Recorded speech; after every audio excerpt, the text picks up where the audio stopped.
کلام میں یہ بھی لکھا ہے کہ کبوتر کی مانند بھولے اور سانپ کی مانند ہوشیار رہو۔ کلام دو دھاری تلوار ہے۔ کلام ہمیں سب کچھ سکھاتا ہے، لیکن خدا نے ہمیں عقل اور دانائی بخشی ہے۔ پھر یہ بھی لکھا ہے کہ کلام کی کثرت خطا سے خالی نہیں، لیکن ہونٹوں کو قابو میں رکھنے والا دانا ہے۔ یعنی ہم اس بات کو سمجھتے ہوئے، اس سچویشن کو سمجھتے ہوئے اپنی جو بھی ہم مدد کر سکتے ہیں اسے پیش کر سکتے ہیں، لیکن دانائی کے ساتھ۔ ایسا نہ ہو کہ ہم کسی پریشانی میں مبتلا ہو جائیں اور پھر ساری زندگی پریشان رہیں۔ میں آپ کو اس بارے میں ایک چھوٹی سی آپ بیتی سناتی ہوں، جو کسی کی آپ بیتی ہے، کہ ایک بہت ہی با اخلاق اور خدا کے کلام کو پڑھنے والی اور بڑی سمجھدار اور بڑی رحم دل عورت تھی۔ اس کا ایک اپنا گھر تھا اور اس کے بچے بھی تھے۔ اس کے شوہر کا انتقال ہو گیا، وہ بڑی محنت کر رہی تھی، کام کر رہی تھی کہیں پہ۔ تو اس کے پڑوسی نے اس سے کہا کہ بھئی میری کچھ پریشانی ہو گئی ہے اور مجھے اتنے پیسوں کی ضرورت ہے، لیکن میرے پاس تو میرا گھر ہے نہیں، تو اگر آپ اپنے گھر کی ضمانت دے دو تو میں یہ قرضہ لے سکتا ہوں، اور جیسے ہی میں قرضہ لوں گا تو میں آپ کو اتنے پیسے آپ کے واپس کر دوں گا، اور اس طرح سے آپ میری مدد بھی کر دو گے اور میرا کام بھی ہو جائے گا۔ اس عورت نے سوچا کہ اتنا عرصہ ہمارے ساتھ یہ رہ رہے ہیں اور بڑے اچھے لوگ ہیں، تو چلو کوئی بات نہیں، میں ان کی مدد کر دیتی ہوں۔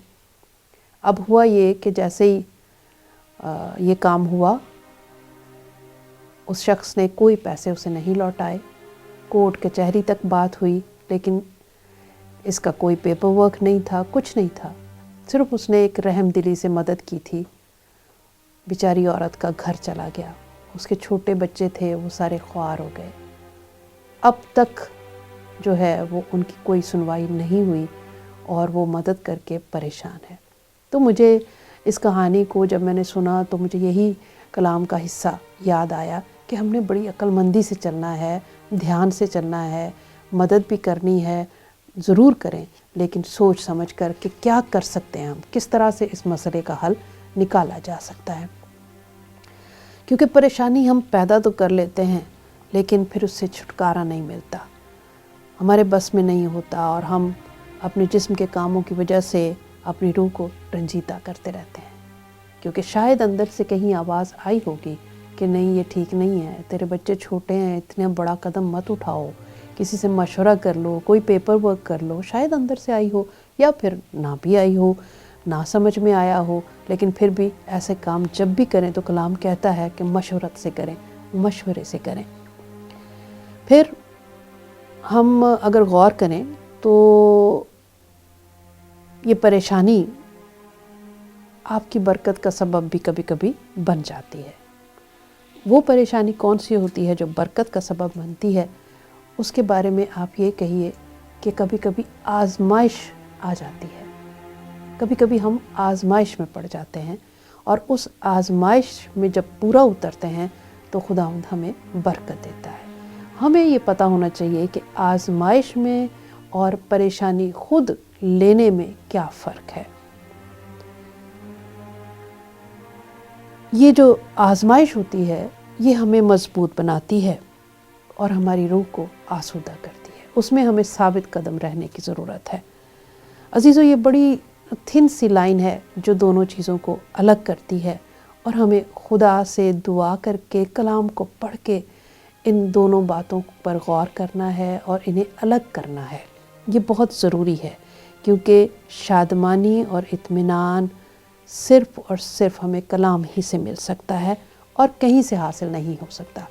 کلام کہتا ہے کسی بات کی فکر نہ کرو، بلکہ ہر ایک بات میں تمہاری درخواستیں دعا اور منت کے وسیلے سے شکر گزاری کے ساتھ خدا کے سامنے پیش کی جائیں۔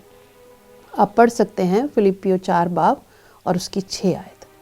وہ اپنی اس قوت یعنی پازیٹیو انرجی کی تاثیر کے موافق، جس سے سب چیزیں اپنے تابع کر سکتا ہے، ہماری پست حالی کے بدن کی شکل میں بدل کر اپنے جلال کے بدن کی طرح ہمیں وہ دے سکتا ہے، ہمیں مل سکتی ہیں۔ آئیے خاموشی اختیار کرتے ہیں اور اپنا پورا دھیان خداوند کی طرف لگاتے ہیں، بالکل خاموش ہو کر، کہ تمام خیالات کو اپنے ذہن سے نکال دیں اور اپنے جسم اور ذہن کی تمام غلاظت جو بھی اب تک ہم نے اپنے ذہن میں محسوس کی ہے اسے پاک کریں، کہ خداوند ہمارے درمیان موجود ہو اور ہماری دعاؤں کو سن رہا ہو۔ ہم نے چیخنا چلانا نہیں ہے عزیزو، بالکل خاموشی کے ساتھ خداوند کو آواز دینی ہے، پکارنا ہے۔ عزیزو، ہمارا خدا جو ہمارے مانگنے سے بھی پہلے جانتا ہے کہ ہم کن کن چیزوں کے محتاج ہیں، ہمارا خدا جو سنتا ہے وہ کہتا ہے مانگو تو دیا جائے گا، کھٹکھٹاؤ تو تمہارے واسطے کھولا جائے گا۔ دل کھولیے، پکاریے، پکاریے اس خداوند کو جس نے فرمایا کہ اپنی ساری فکریں مجھ پر ڈال دو، میرا جوا ملائم ہے۔ اپنی ساری فکر، پریشانی، پست حالی، تنگی، بیماری خداوند کو دے دیں۔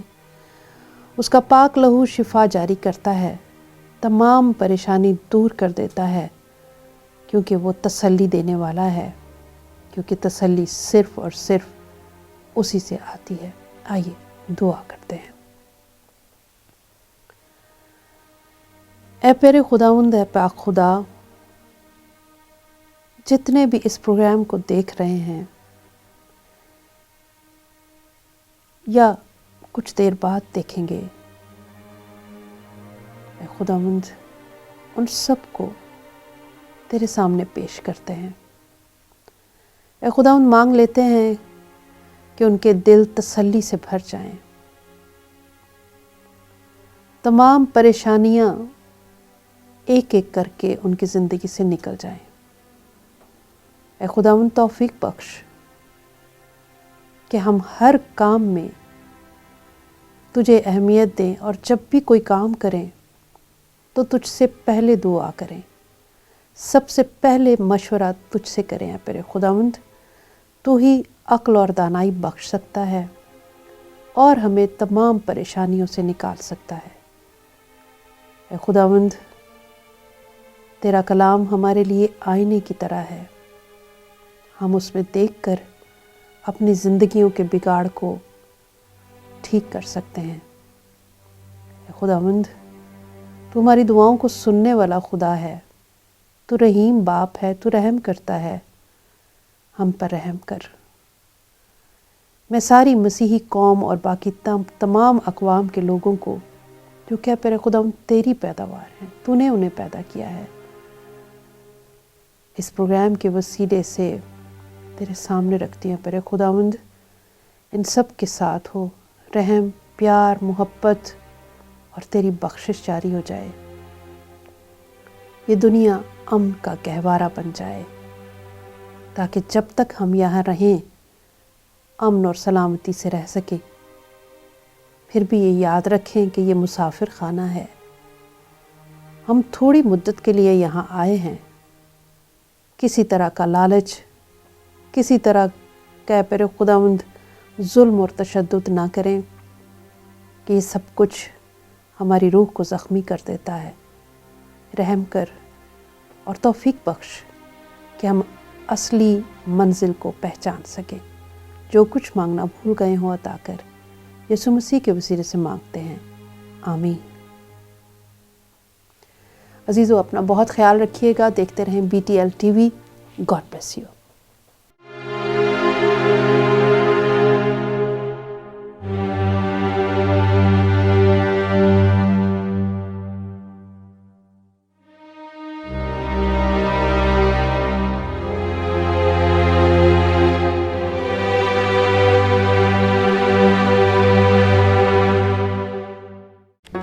Do not forget to like the video, subscribe BTL TV, and press the bell icon to receive notifications.